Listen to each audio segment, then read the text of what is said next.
Yo. Welcome to the NS9 Postgame show on Pittsburgh Baseball Now. I'm your host, Anthony DiNardo. With me, we got Tyler.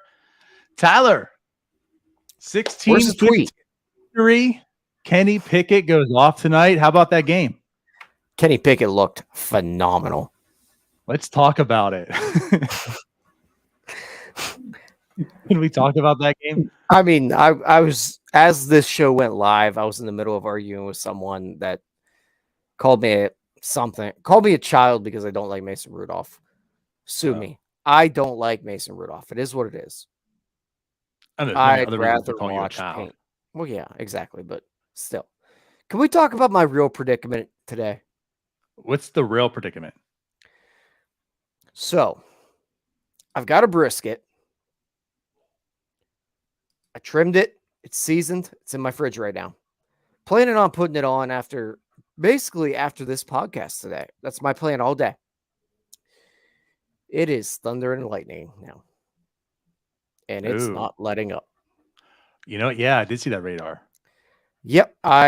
You know what? On me, I did not plan ahead that well. I checked last night. Didn't see much. Didn't really see any rain. Didn't check again today. Trimmed the brisket up. It's in the fridge right now. It's like, you know what? I'll go podcast. I'll throw it on. I'll watch some UFC.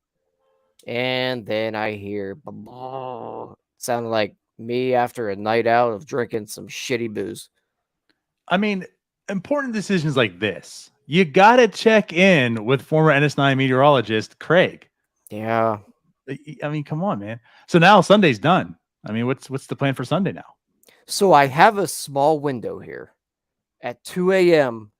where it's going to stop raining. And then we got like 40 to 50% all the way into the morning. So you're chancing it. Oh, I'm going to risk it. It's worth the risk. But at like 3 o'clock, it's going to start thunder and lightning again. I've already got the setup already that I can pull this off. But there's not much sleep in my future here. Yeah. No, I hear that. Well, good luck to you. But you know what was slow cooked today? This Pirates offense.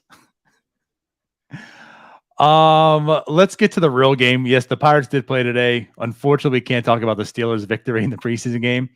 Hell of a fight, though. So kudos to you guys in the stands. But the Pirates played the Reds today. Tyler Beede did get the start because Tyler Beede is deemed a starter in an organization that needs starters and doesn't have any anymore. But regardless, he did get the start today. Let's talk about it. I mean, essentially, the game was I'm not going to say slow to begin with. It seemed like it got slower towards the end, which is even more difficult or challenging of a feat. I don't know how you look at it. But anyways, it was 0-0. Tyler Beede was putting up zeros on the board until he didn't.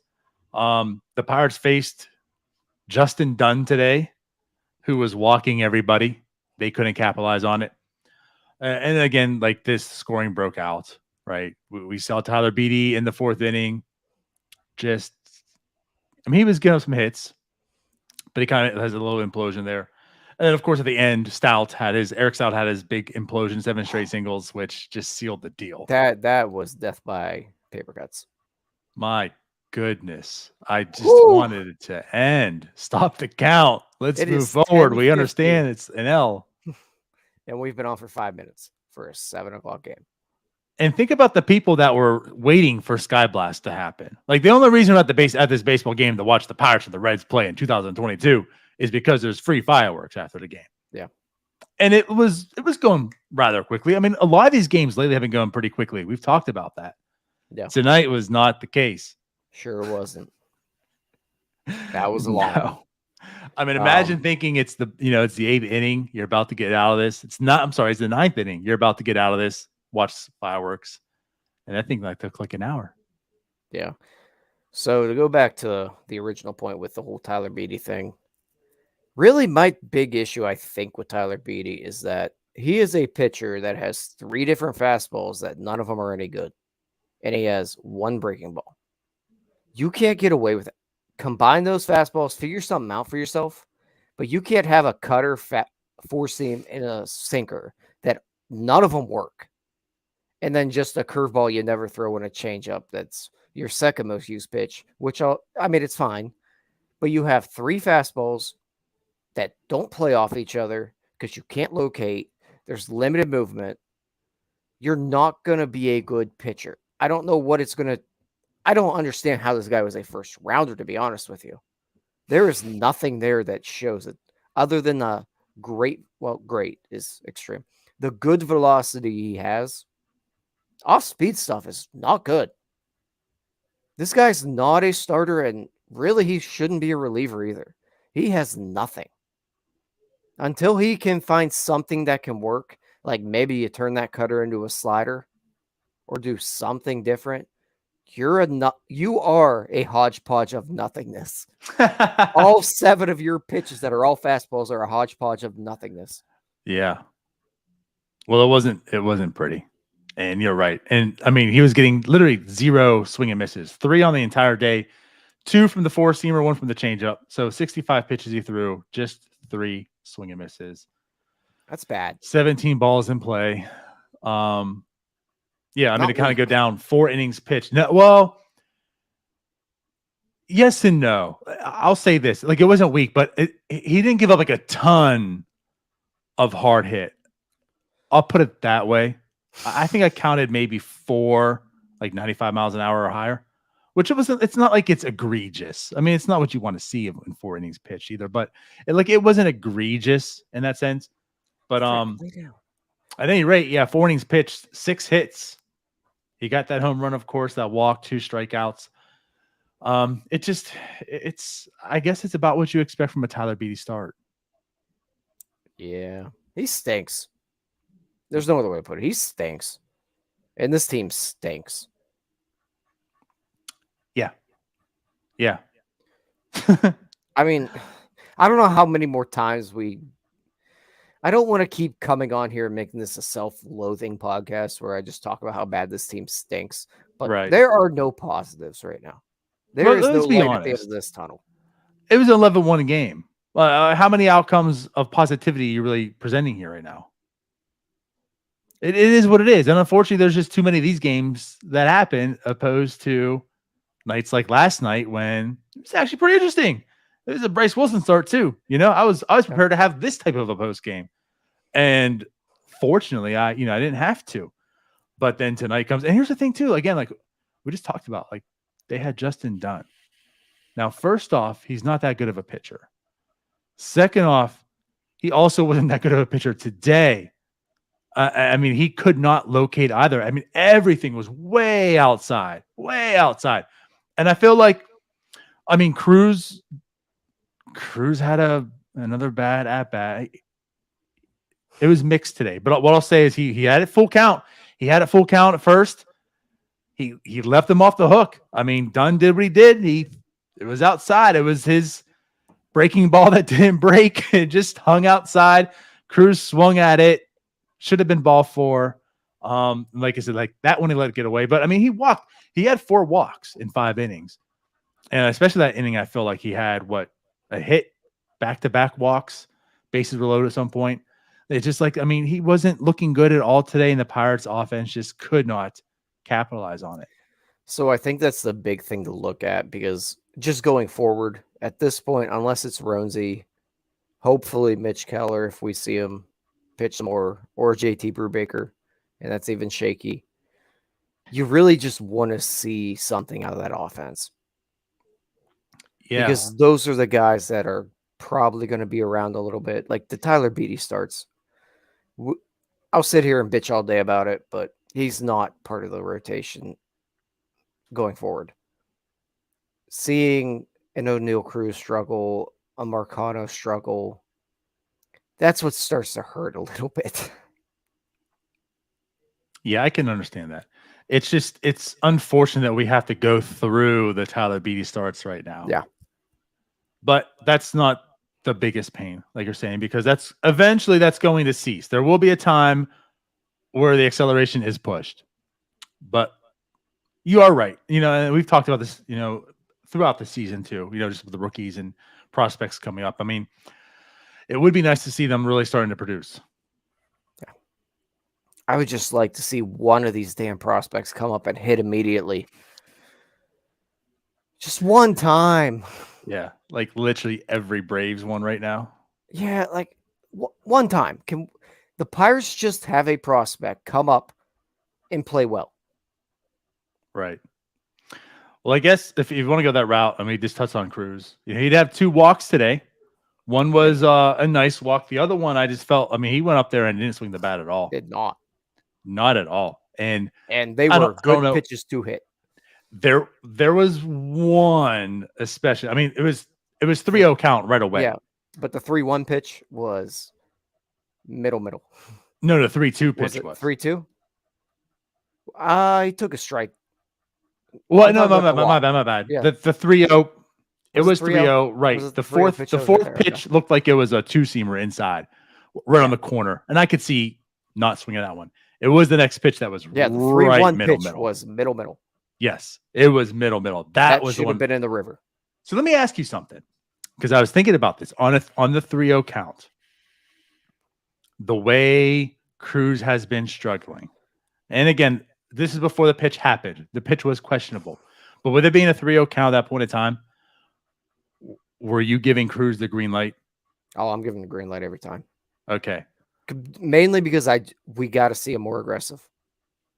I wanted to ask you that. I mean, it's Major League Baseball. This isn't high school baseball. A 3-0 count, that's probably going to be the best pitch you're going to see. Right. And that's also something that comes with age. Eventually, you're not always going to see that 3-0 fastball right down the middle.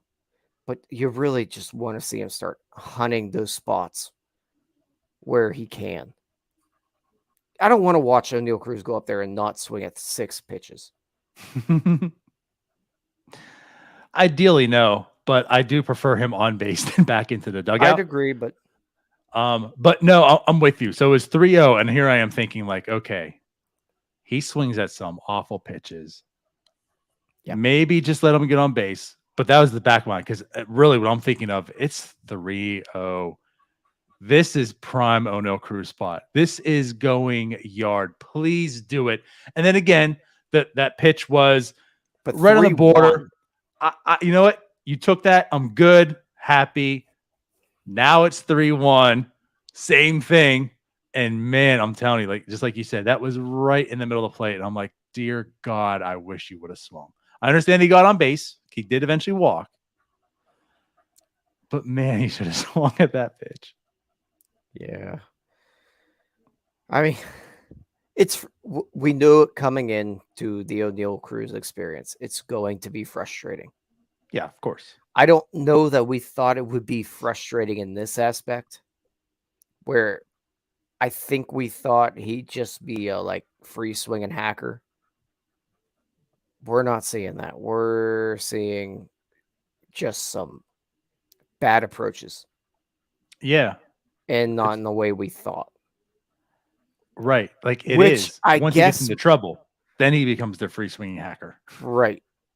But I think we thought he'd be seeing some early count breaking balls and just hacking it like Starling Marte first year. He's just swinging away at everything that looks anywhere close to a strike zone. Instead, we're seeing a guy that doesn't really like to take the bat off the shoulders until 2 strikes or runners on. Yes. And then it's literally every pitch. Like it doesn't matter where it's located. He's like, it's in his head. He's swinging. Yeah. 2 strikes. He's swinging. It's done. It's done, sealed, deliver. It's a swing. And every pitcher knows it. And every ball is going into the dirt or 2 feet off the plate.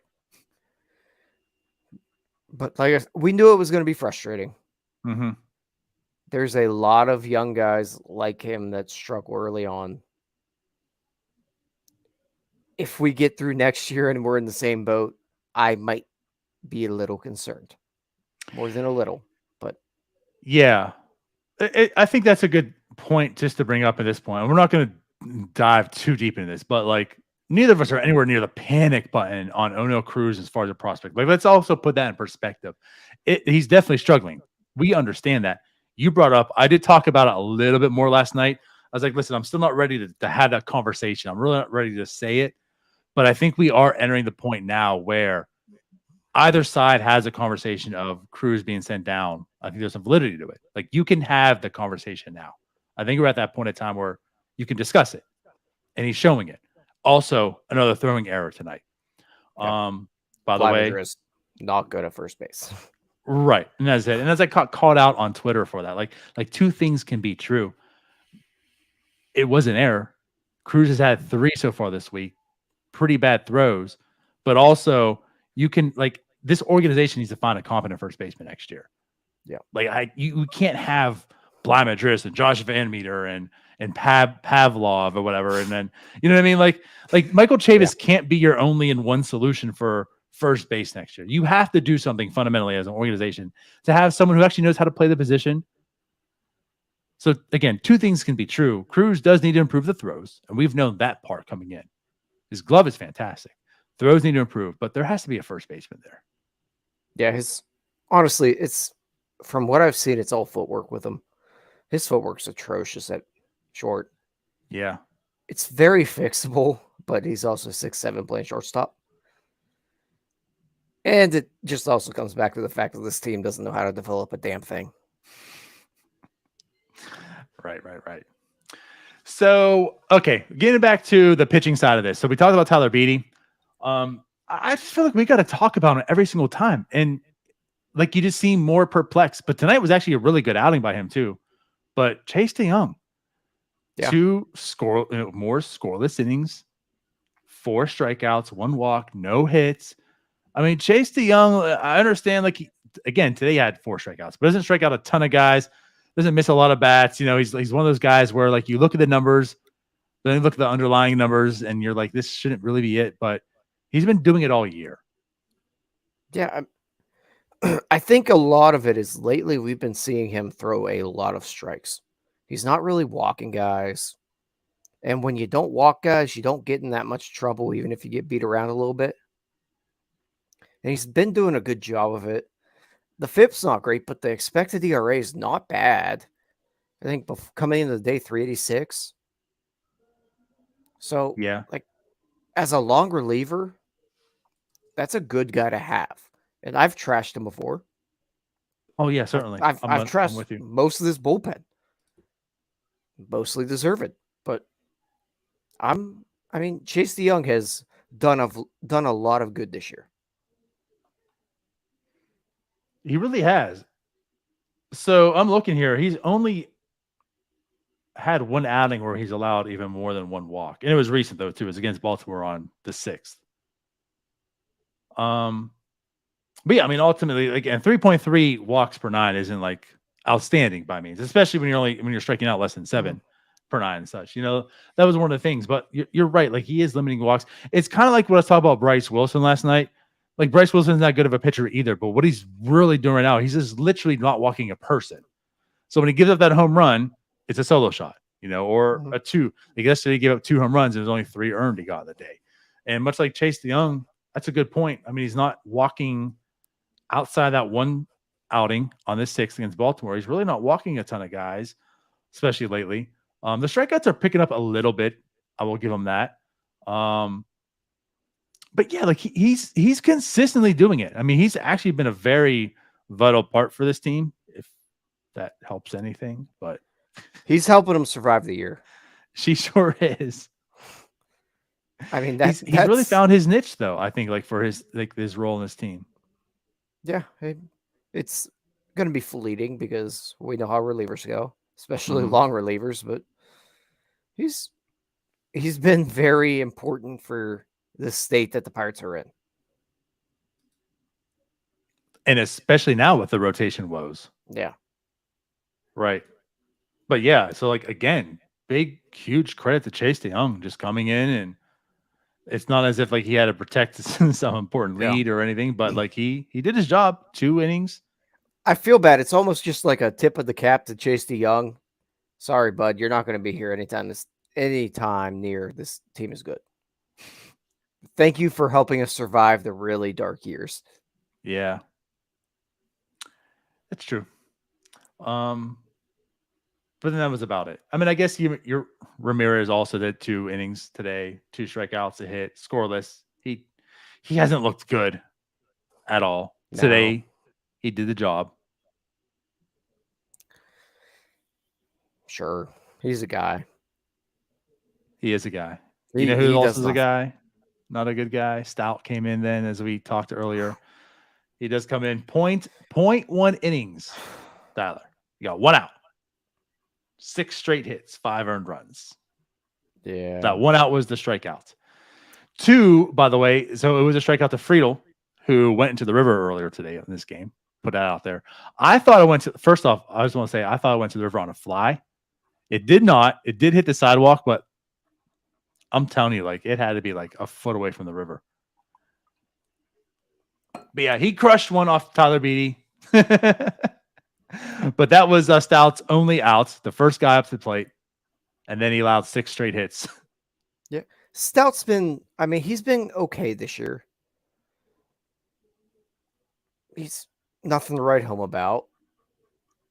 It was literally death by paper cuts.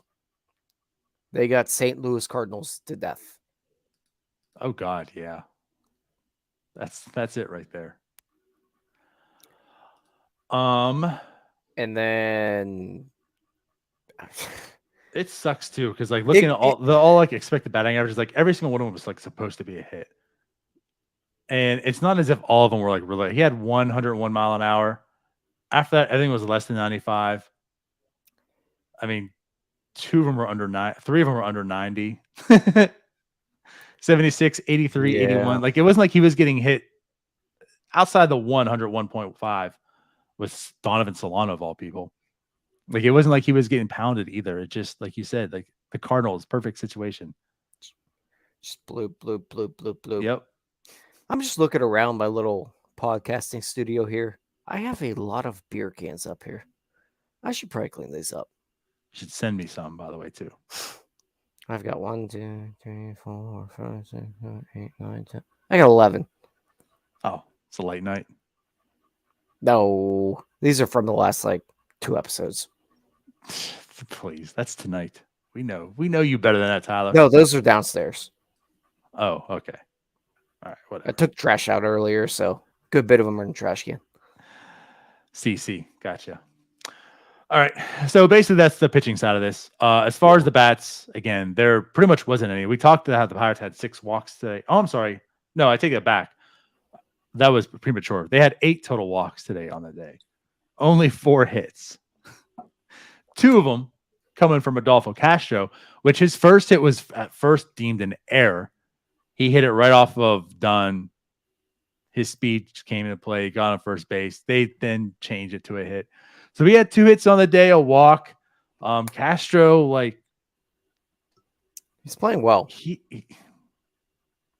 He's collecting hits. I mean, that first one's not a great hit, but it feels like every day you look at that box score and Rodolfo Castro has a hit. The strikeouts seem to be down a hair. Everybody knows he has power. He can play a lot of positions. Greg Brown thinks he's stupid. So that alone makes him very useful to me. Now, we've touched on it, though. To be fair, Rodolfo Castro has made, we'll put it this way, some very interesting plays in the field, offensively and defensively. I feel like it's tamed down lately. That first week he came back, it seemed as if every game he was involved in something that wasn't positive for the most part. I mean, it's not every day that you can have your phone pop out of your pocket. No, not at all. And then throw the wrong base, and then stretch out a third with no outs, or no, with 2 outs. I think it was. And he did have the third. He did. I think it was a Well, triple. then don't care. It was a I triple. only care if you get thrown out. Which, by the way, he's had 2 triples since coming up, and I think a double and a home run and such. I mean, but again, like you said, he's collecting hits. He's walking. We're seeing all his tools being displayed. You know, I think it's coming down to like, what will he be? We don't know, but we see his speed. You see his arm. Like, did you see the defense? You see his hit. Like, he has power. I know most of it comes like lefties, but we see the tools that he presents. He's not that old. Yeah, like he's not that old. What, 23 right now? I'm not saying he's a legit prospect, but this is the guy that certainly intrigued with, and he's showing you why. Yeah, Rodolfo Castro is a guy in this organization that they need to pan out.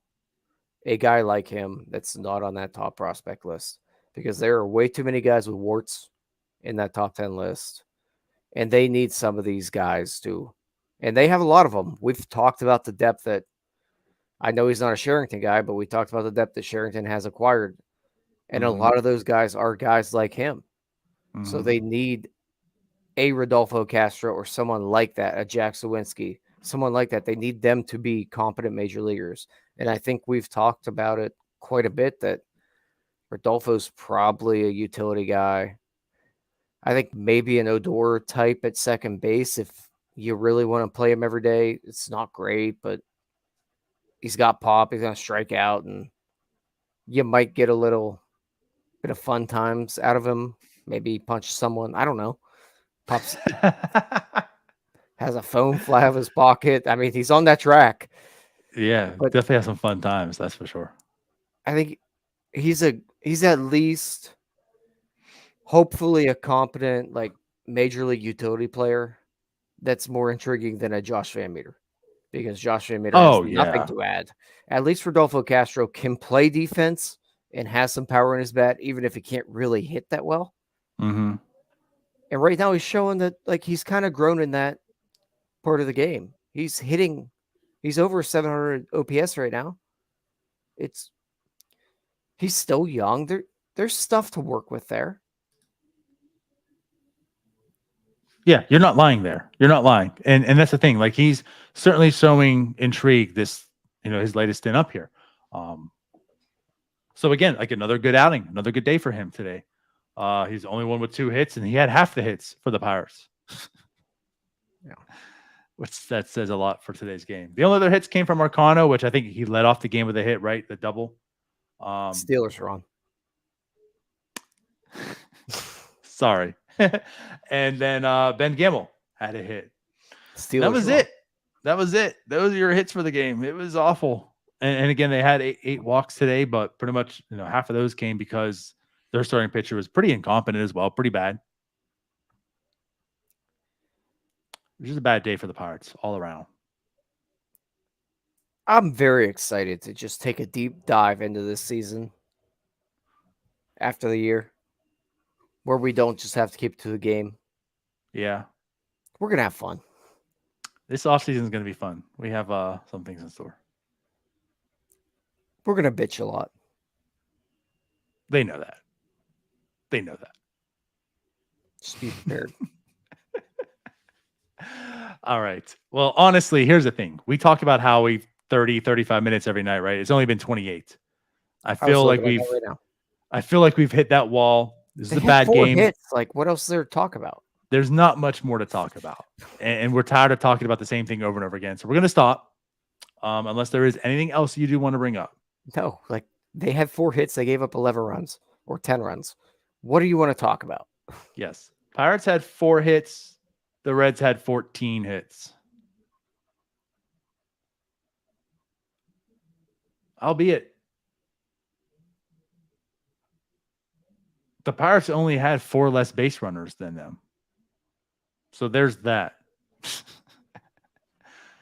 Oh, man. Whatever. Yeah. Team sucks. All right. So everyone, we really appreciate you guys sticking around, listening to us talk about this terrible team. We will be back again tomorrow to talk about this terrible team. Albeit it'll be a lot sooner. So the Pirates play at 1:35. It's going to be Zach Thompson returning back to the Turning back to the mound as a starter against Mike Minor. So, Tyler, you and I once again, right? See where my brisket's at that point. All right. Hope it doesn't catch fire tonight at 3 a.m. Hope not as well. All right, guys, we'll get out of here. We'll see you later. Thanks again. Bye-bye. Peace out, Girl Scouts.